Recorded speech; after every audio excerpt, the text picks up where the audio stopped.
Good evening. We're back. It's another episode of It Just Means More Softball, part of the Softball America Podcast Network. This is the official SEC podcast. I'm Gray Robertson. That is Tom Canterbury. Hi, Tom. Hello. Happy regionals are over. It's Supers time to you. You as well, and it's pretty impressive when you cover a conference that had all 13 teams make the NCAA tournament, and over half are still in it as we go into the Super Regional round. All right, so here we go. We got people popping in. Fang Nye is here. Good evening, Tom and Gray. What up, Fang? Hello. Rebecca, Tom, Gray, hello, and RTR.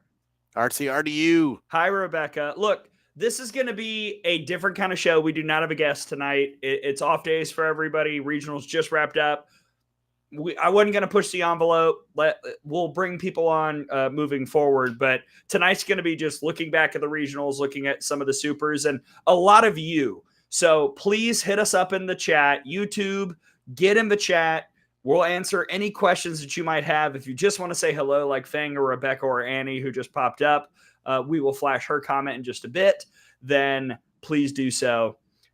We're going to go through everything that the SEC did this past week, Tom, and we're going to do it bracket style. So we will look at the bracket and start left side, work right side.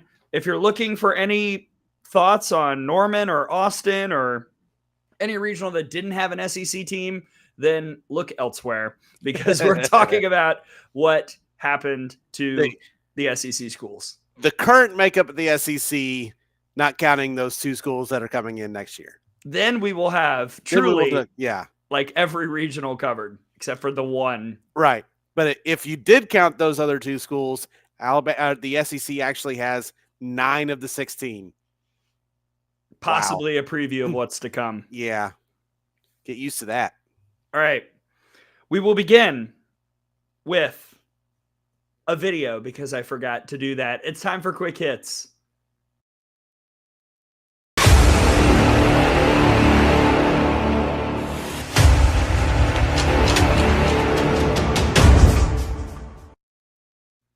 There we go. Now we're ready. The quick hits will be the whole show.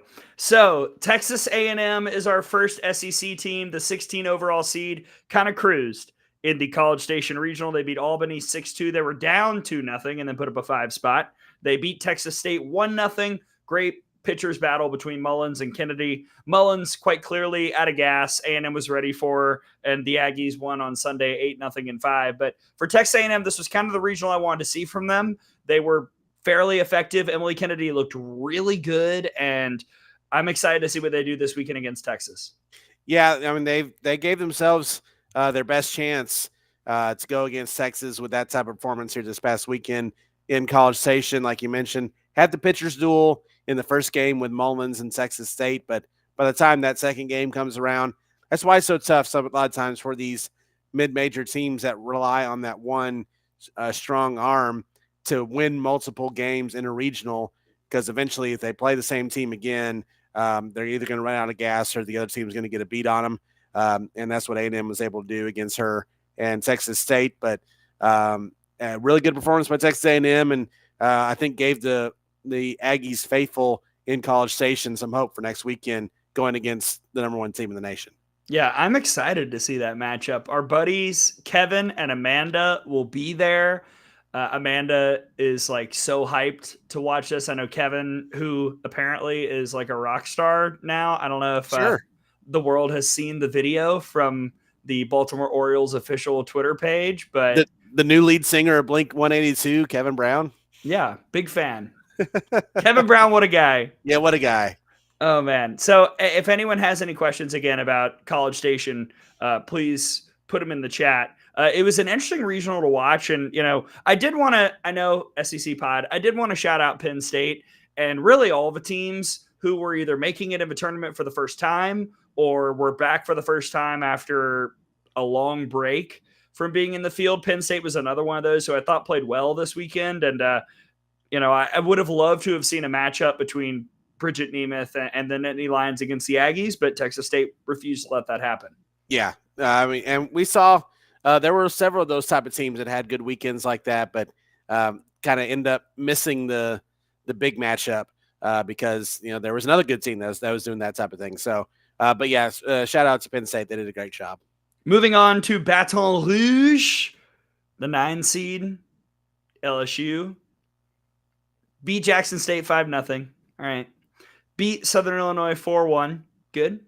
Beat the Salukis 9-0 and 5. Really good. Good to see Taylor Pleasance get back on track. Berzon was really, really strong. Just for LSU, this was a really solid regional performance, which I think they needed to show that they could have a solid regional performance. It had been kind of tough the last couple years for the Tigers in regionals, and to see them kind of comfortably more or less cruise through, I thought was a good sign going into a massive matchup with Stanford.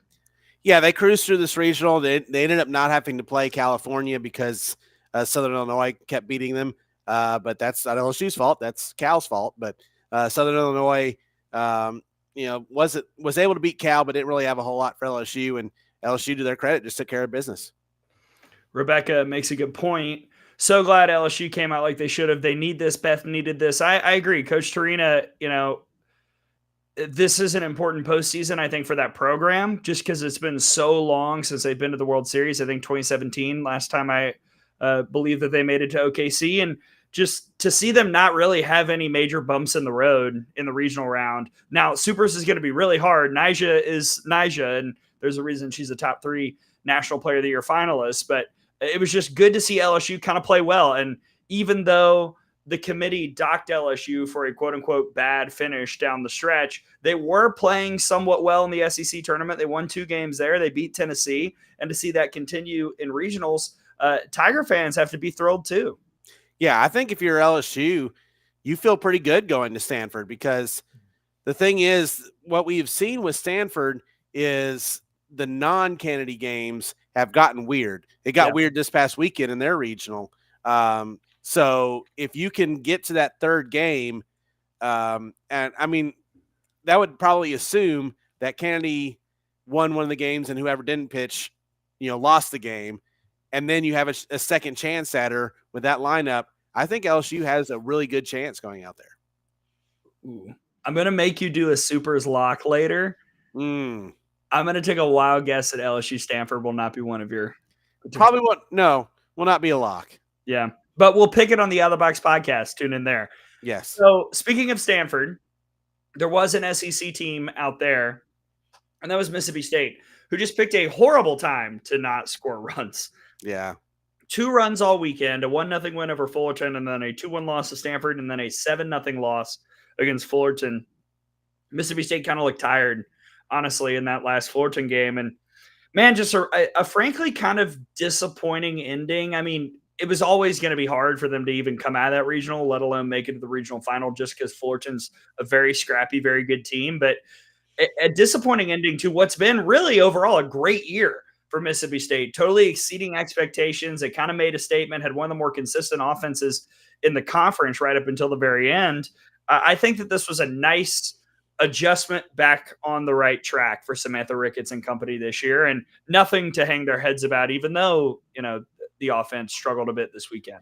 Yeah, like you said, I mean, the season was, they exceeded expectations, and a lot of times, going out to a place like Stanford for regionals and Mississippi State, getting a win there, you would have been happy with how the season went along, but the season was so good coming in that this became a disappointment that you weren't able to fare a little bit better out there in Palo Alto. But, I think they ran into a couple things. One, you were going to have to face Stanford, but 2, they faced a Fullerton team who had a lot of postseason experience, and Mississippi State didn't.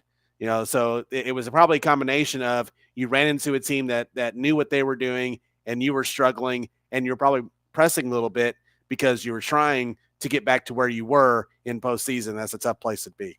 Yeah, and we'll do the whole end of the year, evaluation of, all right, who's leaving, who's staying, how does the team look for next year at the very, very end once all the games have been played. But Mississippi State will be an interesting one to evaluate for 2025. Yeah, for sure. And, I mean, we're going to find out here, as the teams that have been eliminated, we're already seeing some names going in the portal there. So it's we're you kind of have to wait a little while to make those evaluations because we don't know who's going to be staying, who's going to be going. We do know one person who is going. This is the exception I'm going to make. Erin Koffel, her career is done at Kentucky after the Wildcats failed to reach Sunday for the second year in a row. They beat Michigan 4-3 and then dropped a game 6-2 to Oklahoma State and 4-2 to Michigan. It was really sad to watch Erin Koffel and just to kind of see the emotions come out at the very end. I thought immediately of Kayla Kowalik and how her career ended the year before. Phenomenal college career for Erin Koffel. Big picture for Kentucky, this is another fairly disappointing postseason run. I mean, that's 2 straight years not getting to the regional final as the 2 seed and not making it to a super regional since they came to Tuscaloosa in 2021. And Fang makes a great point. Some amazing players at Kentucky never played in supers. Kowalik and Koffel. Yeah. I mean, we could say the 4 best players in Kentucky history. Those are 2 of them. And their senior year, they didn't even get to regional championship Sunday. Yeah, they're definitely on the Kentucky softball Mount Rushmore. And for them not to be even in a regional championship in their senior years, it is a disappointment. Now you look at, where we had them slated in the preseason. This is probably about where we thought it would, where they would finish up. But, they had put themselves in a position to where they could have done better than that. Taking on a Michigan team, you got 1 win over them. But it's, like I said, just a disappointing end. Yeah, I mean, you had them 12th in your preseason poll. I had them 11th. So, yeah, like if we look at that, then no, it's not a surprise that they lost on regional Saturday based off of what we thought coming into the year. I think then that begs the bigger question about where Kentucky is as a program right now, which is something that we'll probably talk to Rachel Lawson about in the offseason, but something that probably needs to be addressed because when it happens twice, it starts to become a thing, and now it's kind of becoming a thing. Yeah, I mean, they had overachieved to get where they were based on what we thought because Stephanie Schoonover really became an ace at times throughout this season, but just kind of a lack of consistency. And when you have that type of season, if you have so many ups and downs, there's a chance you're going to hit that down when you get into postseason play. And that's what Kentucky did.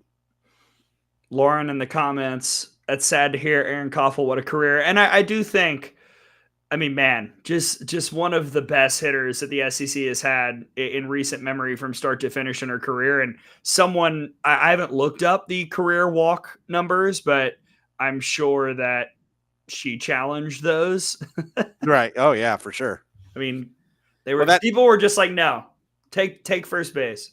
Yeah. Well, that's the thing. Like, last year you had both Koffel and Kowalik together and you weren't able to get to where you wanted to go. And that's just kind of been, unfortunately, last few years, the thing with Kentucky is, you've had great individual players, but there has not been enough around them to consistently achieve things at a high level. Let's move on to another team that lost some regionals. This was one of the 2 seeds that did not make it out. It's Arkansas, stunned on Saturday at home. That's now 2 straight years the Hogs have lost at home in regionals. It even took a minute for them to get a win. SEMO, man, they were up for a fight on Friday. It was 3-2 Arkansas, and SEMO led 2-0 for a while. I think it was until the 5th when Arkansas got on the board. Then Arizona won 2-1. That was almost a shutout, but Rylan Hedgecock, whose career also wraps up, she had a solo home run. She had a great weekend and looked kind of the best she's looked in a few weeks. And then Villanova won 7-2 to eliminate Arkansas. And then you kind of have to have the discussion, right, about Arkansas just falling a little bit short in postseason at home 4 straight years and just seemingly not being able to get over that hump. I'm not sure if they were tight. I'm not sure what it was. I've had a few conversations with people about maybe what the fix is, what has caused this little downward spurt at home in the postseason, but it's just an unfortunate ending for a team that about 3 weeks ago seemed like they could sneak into the top 8 discussion if they finish strong. Right. I mean, that's the thing is they could have easily gone 2-Q in this thing with what SEMO had for them in day one. They got a tough draw with Arizona coming back there, a team that was very, very hungry for postseason success after what happened to him last year, and a team that had been to Fayetteville that wasn't going to be intimidated by that atmosphere, and then goodness, Villanova. But this is about Arkansas. This is, you say it happens once or twice, it becomes a thing, and it becomes a definite trend now that they have not been able to win their own regional or super regional now 4 years in a row at home. The fact that these seniors for Arkansas, a senior class that won back-to-back SEC regular season championships, never played in Oklahoma City, that's a pretty big disappointment. Yeah, Hannah Gamble. I see Rebecca's comment. Hannah Gamble's career comes to an end. And I'll answer Fang's question. 4 years of losing at home. Does the seat get slightly warmer? Absolutely not. No. Courtney Deifel has done so much to make that program what it is. I mean, Tom, you've told the story many times about how the Deifel administration came in and what prompted the coaching change and who the opponent was when the coaching change occurred. And, right. Back when I started my first year doing Alabama softball radio, Arkansas was like, sweep, done. Yeah. And that's not the case anymore. And that's because of what Courtney Deifel's done. Now she and that staff, and it's a very, very, very impressive and good staff, just has to find a way to get the team in a position where they can get over that postseason hump. That's the one thing missing, because Courtney Deifel's done everything else at Arkansas. Arkansas was really the last SEC team in around 2015, 2016, where there really was a team that you could just mark a 3-game sweep on in this conference. Because pretty much after that, no one, anyone could beat you at least once if you didn't play well. But yeah, 2015, my first year, Alabama finished the year in Fayetteville. Alabama won game 3 of that series, 1-0, got on the plane. And by the time we landed, the previous coach had been fired and Courtney Deifel was about to be hired. And to go from where they were then to where they are now, all the credit's Courtney Deifel. They just got to find a way to figure it out in postseason. And frankly, part of that is, sometimes you need a little postseason luck too. I mean, they have not been lucky to play angry Texas in supers. Yeah. Arizona with all those seniors back in that super regional. Last year, still kind of baffling a little bit what happened there with Oregon. But, even this year, like we just talked about, Arizona was like, we just played here last year. We've played a super here. Like there was nothing that was going to happen to them that would phase them, like you said. So you kind of need a little bit of that too to help get over that hump. And that's part of softball and part of sports. For sure. But that's now 2 years in a row too for Arkansas, where they've been sent like the number 2 or number 3 team from the Pac-12, like probably the top rated Pac-12 team that didn't host a regional got sent to Arkansas. So a little bit of that's I think it's been some bad luck, but they still should have been able to get one of those at least, if not both of them. Next up, Ole Miss. This went poorly. Yeah. 2-Q in Lafayette, a 3-1 loss to Baylor, where I believe they were getting no hit until like the 5th or 6th, and then a 4-2 loss to Princeton. Now, in fairness, Princeton the next game took Louisiana to extras, so it's not like Princeton was just way above their head and then just got destroyed by Louisiana. I mean, Princeton hung around, but man, if you're Ole Miss, this is just such a whimper of an ending after, you close the regular season, you win 2 out of 3 at Arkansas, and maybe now we're just kind of seeing, as we have the full evidence, maybe that just said more about Arkansas than it did about Ole Miss, and this kind of finished the way it probably should have. Yeah, we kind of thought maybe Ole Miss was hitting an upswing with that series victory against Arkansas, but that might have ended up saying more about how Arkansas is playing at the end of the year. But that being said, losing to Baylor, from what we saw the rest of that regional, nothing to hang your head about. But I know Princeton was playing well, and they were a good story. It's hard for me, as good as Princeton was playing, for me to see a scenario where an Ivy League team should beat an SEC team. I don't think it should happen. So I think that was, while you didn't have huge expectations for Ole Miss this weekend, going 0-2 and being eliminated by Princeton, it was probably below what we were expecting. Yeah, I would agree with that. I mean, I'm seeing in the chat a lot of people saying not really surprised. I don't know. I was kind of surprised that Princeton beat them. Yeah, that's again had they had to play Baylor and then Louisiana, would not have been shocked that they went 0-2. The fact that they got eliminated by Princeton, I think, is the thing that is most glaring there. It's going to be this is a very, very interesting offseason for Ole Miss. They're going to have to infuse some talent in that roster, and also they're waiting for that new stadium to be built. Like there's just a lot that's going to go down in Oxford, I think, this offseason. It was a weird year for them because of that stadium situation to begin with, for sure. Not making excuses for them in any stretch, but it was a tough road to hoe to begin with. But now, that stadium's gonna be ready to go for the beginning of next season. That there's got to be something. So something's got to get infused in there, like you said. Whether it's just a heavy dose of the portal, recruiting classes. Whatever has to happen, we'll see. Yeah, and I mean, keep in mind, all this started with Courtney Day just being off the roster. Yeah. And Rebecca makes the point. I still think their season is different if Courtney Day didn't leave before it started. I agree. Yeah. But we still have no even real good explanation on why that happened. Yeah, and sometimes we don't need one, but Yeah.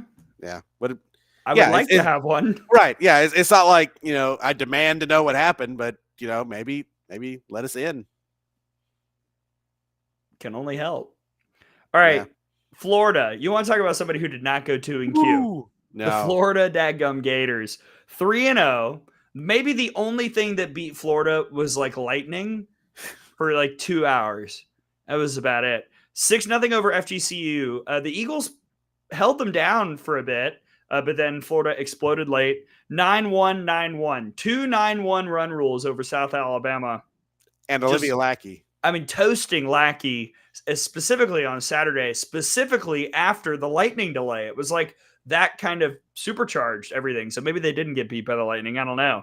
But, man, Florida just mashed and looked like the team that I kind of feel like can win the national championship, Tom. I'm getting closer and closer to just outright saying it. Yeah, I mean, we looked at it. I think we made this point last week. I can't remember if I did or not, but I thought about it. And the thing is, like, we saw them have a little bit of a dip about mid-April, and it was where they had so many of their freshmen, Rothrock and Brown specifically, that kind of hit their freshman wall, and they both just plowed through it, and now are back, got that second win. And what they have in that lineup now, just top to bottom, starting, at the top, Skylar Wallace, Falby, the middle of Erickson and Corby Otis. That is such a dynamic lineup that they have, and they're all playing really well at the same time to go along with what Rothrock is doing in the circle. I think you can make the argument that Florida and Texas are the two teams playing the best right now heading into Supers. Yeah, I mean, if you just get like 2 hits and a walk from 6 through 9 in the Florida order, it's over. Yeah, just turn the line. Just if they can just efficiently turn the lineup over and give that top and middle more at bats.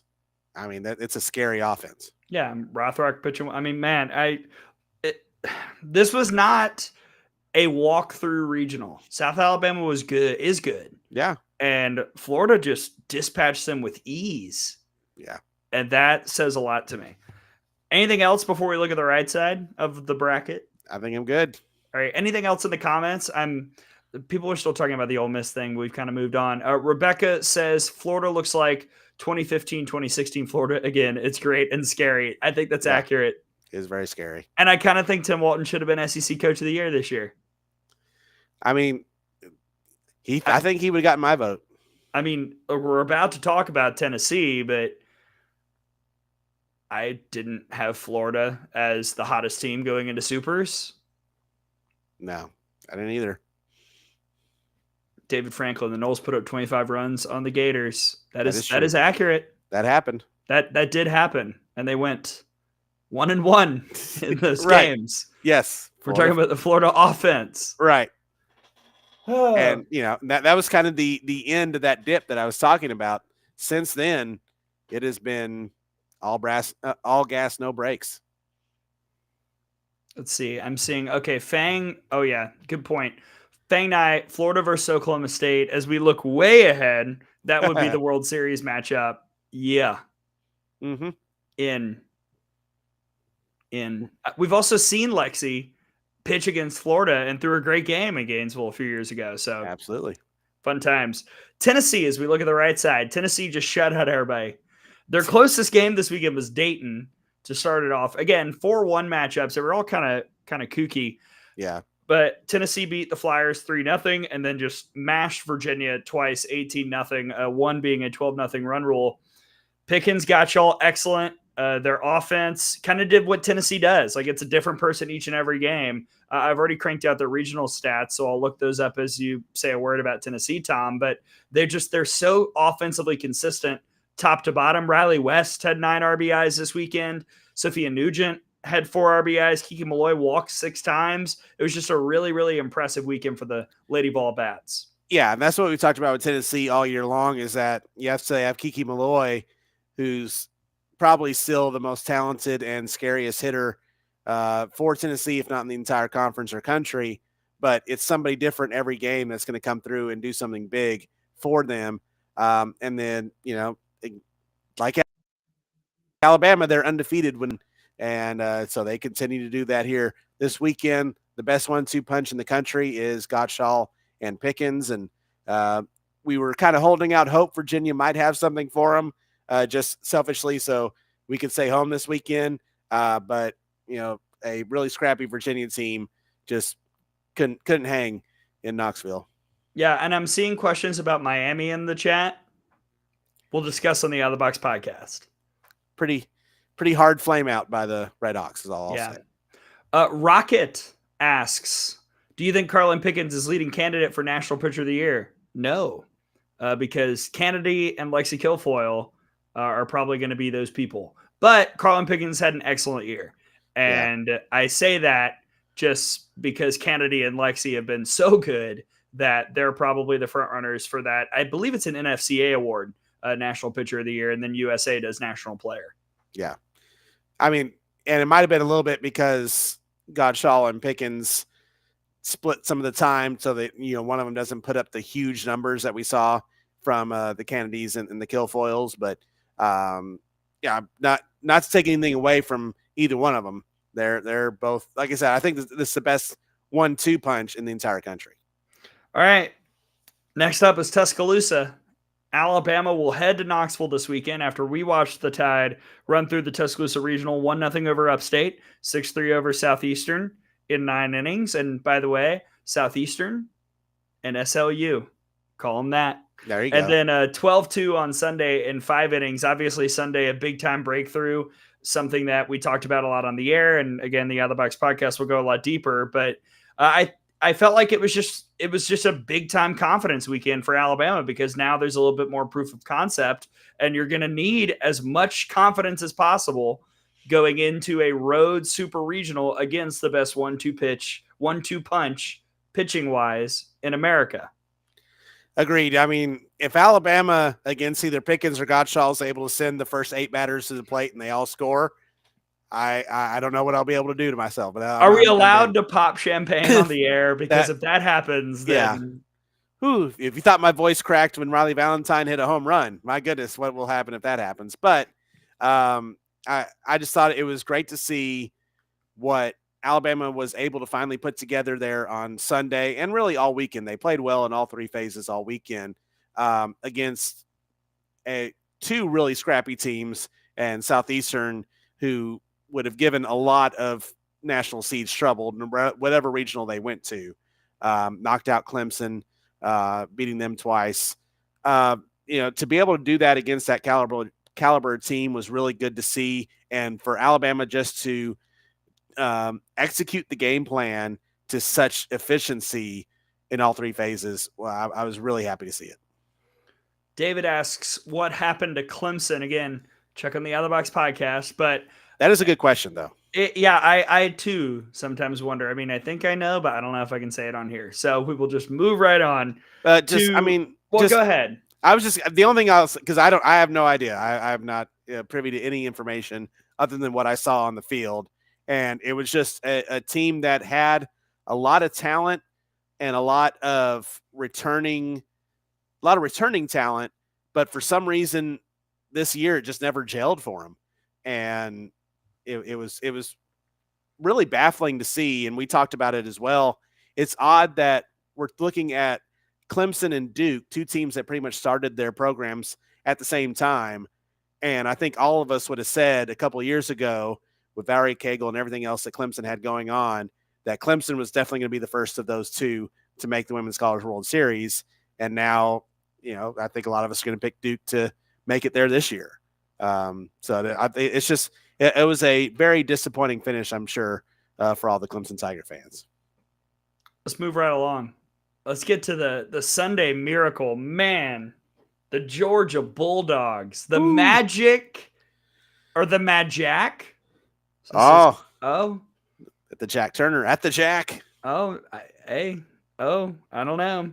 I'm trying. Hold Send up, that wait along. A minute. Send that along. They can make it a t-shirt.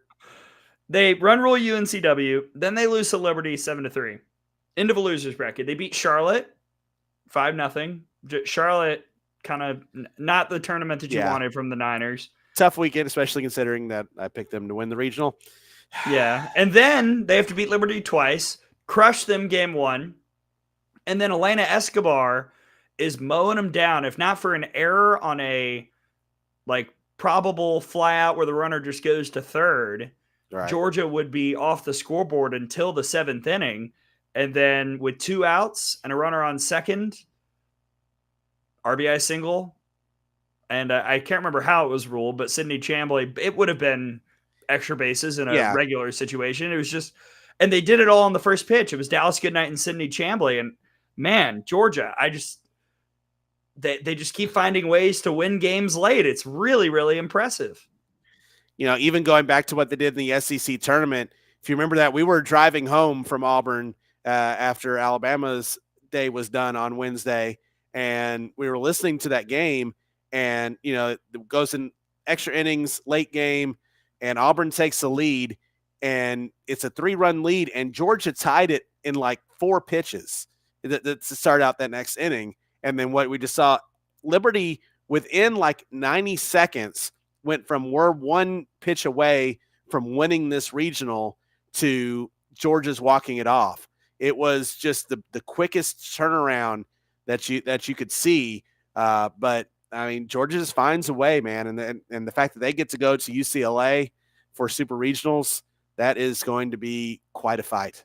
Oh, you mean a place where the ball flies against 2 teams that don't know how to quit and just come back when they're down? What? And can hit the ball a little bit. Woo! Fire me up. Would not want to be a pitcher in that regional. Oh, man. Oh, and by the way, UCLA has only got 2, and Georgia, I mean, look, hey. We've seen them. We could have some high scores in LA this weekend. Oh, yeah, 100%. Which means they may probably be 2-1-0 games. So we'll see. Missouri. This was a story. Yeah, I mean, shoot, everybody in the comments, tell me how many times y'all saw that dadgum, what was it, 95, 96%? Or was it 89? I can't even remember now that I'm, of course, referencing it. If you lose day 1, you're not getting out of the regional. I mean, that stat was on every single game. And what does Missouri do? They lose day 1 to Omaha and then come out of the regional. Win 4 straight, once over Indiana, once over Washington, twice over Omaha, both in pretty miraculous ways. They were down 1-0 in the 7th in game 1, put up a 5 spot. Alex Honnold's home run, just wow. And then it took extras against not Cameron Meyer, but they got to walk off there. And man, Missouri is just tough. They're just a tough, tough team.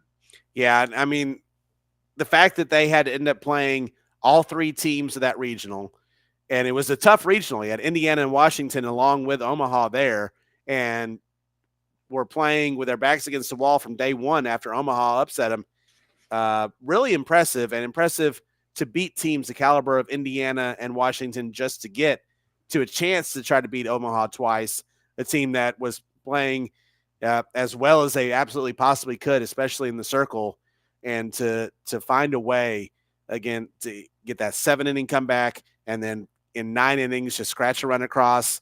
I know you might have some issues offensively because of it, but at the same time, there's a lot of just hat tipping you can do to Omaha, and but Missouri found a way. Hey, Rebecca, I think she's a pod listener. They're the Fighting Larissa Andersons. That's so true. I mean, Yeah, man, she does such a great job just getting her teams to believe in themselves and to kind of buy into. Like, I bet she had them thinking that they were a legitimate underdog on Sunday, even though they were playing the 4 seed. Yeah, they had to win twice, but they find something. Missouri's always had that since Coach yeah. Anderson got there, and it's been really impressive, and it was on full display. Rocket makes a great point. Lauren Krings, excellent all weekend. Missouri pitching has been excellent the last 4 weeks. I think their ERA in their last 18 games is 1. I mean, Missouri is playing well, and if the non-Lairds and Honolds can up the production even just a little bit, they're going to go to the World Series. And what do we say about Missouri? They just win. Just find a way.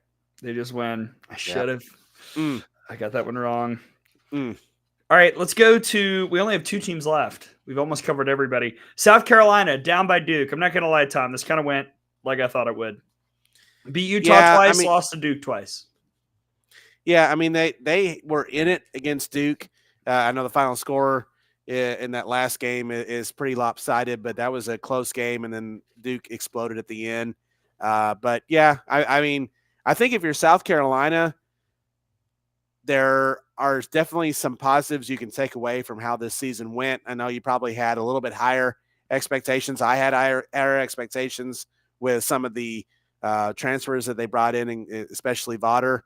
But that they gave themselves a chance, but Duke just had too much for them.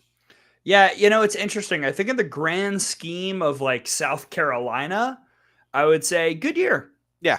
But compared to what I thought South Carolina would be this season, it's a fairly disappointing finish.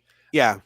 They had an opportunity to make it a really special year, and it ended up just being a good for South Carolina year, which I don't mean that disrespectfully, but that's just kind of how it came out. Yeah. Finally, the Auburn Tigers. Wow. This was a long weekend for Auburn, and you say goodbye to some great seniors. We'll talk about Maddie Pinta in just a minute. Also, the closing of the season means the opening of the search for a new head coach, with Mickey Dean retiring, and our best wishes to Coach Dean as he takes his place in the athletic department. A good man who we've enjoyed chatting with on the pod many times over the years. But this was just a war. I mean, Auburn, it felt like every game Auburn was in was just a war. And then Florida State just finally laid a knockout punch on Sunday, and that was that. But, man, Auburn was – this is just a very Auburn weekend for the Auburn Tigers. Yeah, especially including an 11-inning game against UCF that went into about 3 o'clock in the morning. 12, Tom. 12, you forgot an inning. Hold on. Excuse me. Yes, 12 innings. But I think they said it was the 3rd time that they had played an 11-inning game in the last 3 weeks. And I know we were there for one of those. But, yeah, just a crazy weekend for Auburn. I think it would have been a really tough ask for them to try to beat Florida State twice after the way that UCF game went down. But I think just overall, the fact that Maddie Pinta never played even in super regionals in her entire career, that's a pretty big disappointment.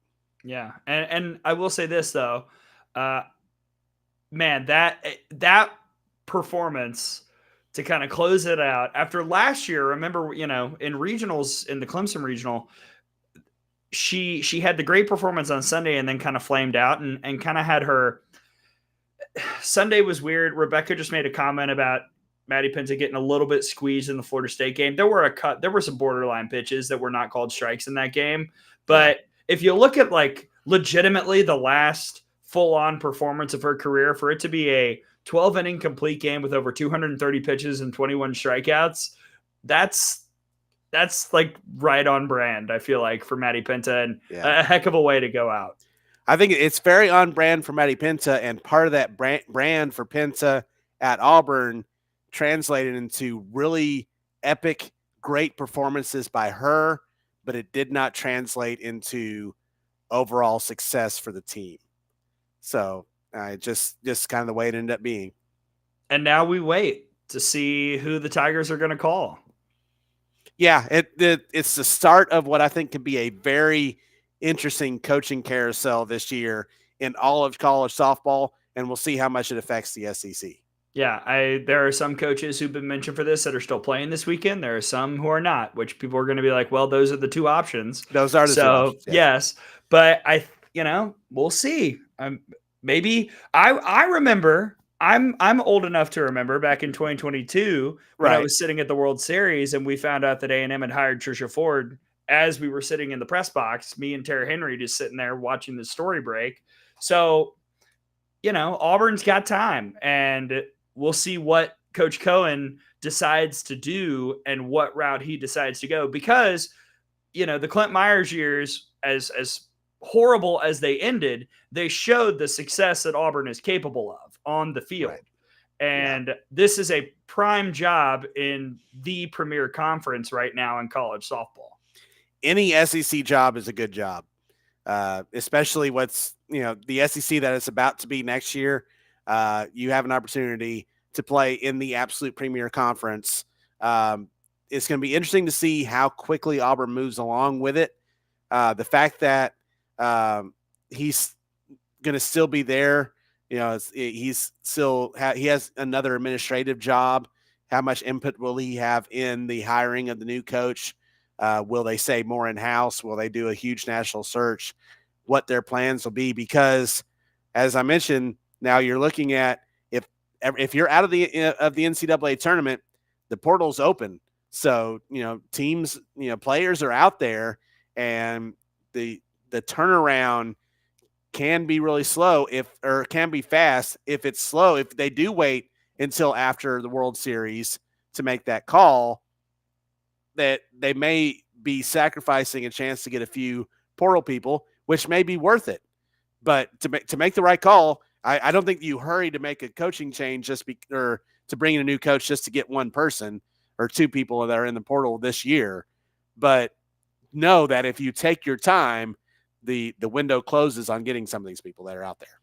David asks, do you think they will put up big time money and go after Cocho, which of course is Lonnie Alameda, and they might call her, but I don't think she's leaving. If she wouldn't leave Florida State for A&M, then she's not leaving for Auburn. Yeah, I mean, yeah, that's that. I think that's exactly right, because A&M, you have all the resources, you have Davis Diamond, you have all that there. If that wasn't enough to pull her out of Tallahassee, I don't think you'd go to Auburn.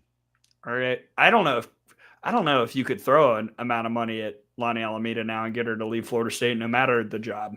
Yeah, personally, she seems like after the whole A&M thing, like this is where it ends in Tallahassee. Anything else from regionals before we look ahead?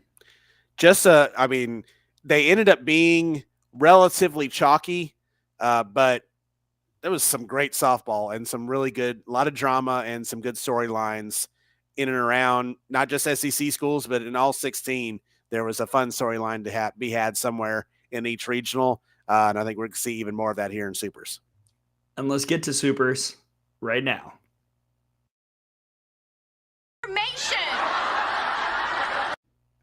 I say what's up in the SEC because that's like basically what's up in Supers. The SEC right. Presented in 6 of the 8 Super Regionals.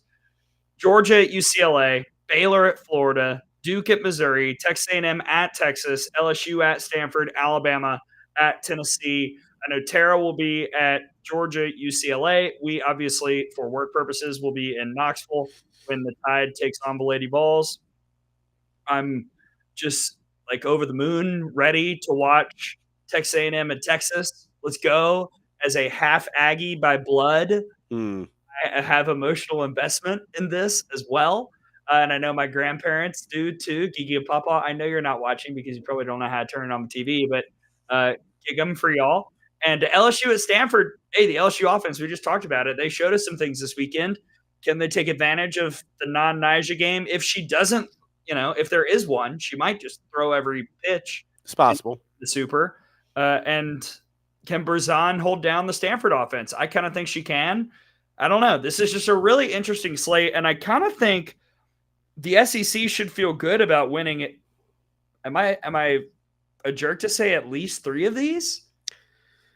Well, we know they're going to win one. Yeah.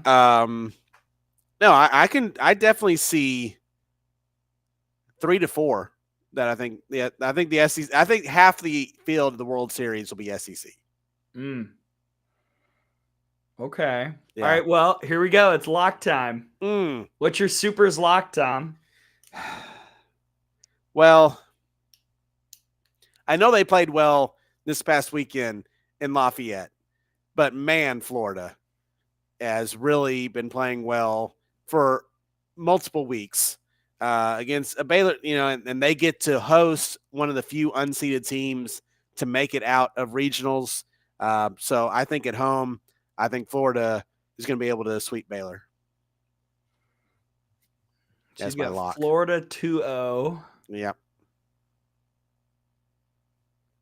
I should have prepared something else. Or if you really want that one, I can take a different one. No. Okay.